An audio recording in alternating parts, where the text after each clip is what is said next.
से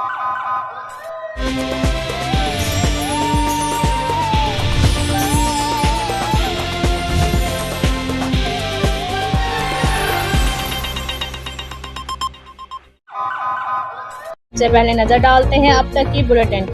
नाज़रीन, हम मौजूद हैं आज गुजरांवाला जीटी रोड शोहदाए पार्क के बाहर, जहां पे राजनपुर में शहीद होने वाले शोहदा के लिए खराज तहसीन पेश करने के लिए, उनको नजराना अकीदत पेश करने के लिए एडिटर कौंसिल के ज़ेरे एहतमाम एक प्रोग्राम मुनक्कद किया गया, जिसमें शोहदा के ऊपर फूल पत्तियां निछावर की गई हैं और उनकी याद में आज चरागा भी रोशन किया गया है। हम जानेंगे एडिटर कौंसिल के चेयरमैन जनाब जवेद इकबाल भट्टी साहब से कि उनकी क्या ख्याल हैं और क्या वो हमदर्दी रखते हैं इन शोहदा के बारे में, बताइएगा।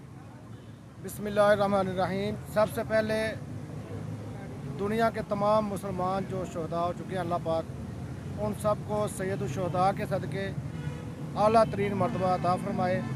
और जो हमारी फोर्सेस पाकिस्तान मुल्क हमारी पाक सरजमीन पे लड़ रहे हैं, जैसे कि अभी रहीम यारखा में ये रिसेंटली वाक़या हुआ है, तो हमें बड़ा अफसोस हुआ।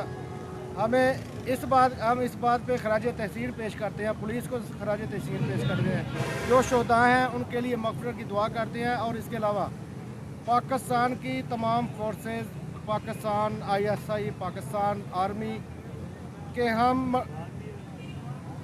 हम अल्लाह ताला इनको मज़ीद जुरत हिम्मत अता फरमाए। जैसे कि हमारे शोहदा कुछ बलूचिस्तान में शहीद हो चुके हैं, हम इनके मकरूज़ हैं, हम अपनी फोर्सेस के मकरूज़ हैं। हम चाहते हैं कि हम इनके साथ शाना बशाना लड़ें। जब हमें इजाज़त हो, इंशाल्लाह पाकिस्तान की तमाम साफ़ी बरादरी शाना बशाना अपनी फोर्सेस के साथ खड़ी है। ए राहे हक़ के शहीदों, वफ़ा की तस्वीरों, तुम्हें वतन की हवाएं सलाम कहती हैं।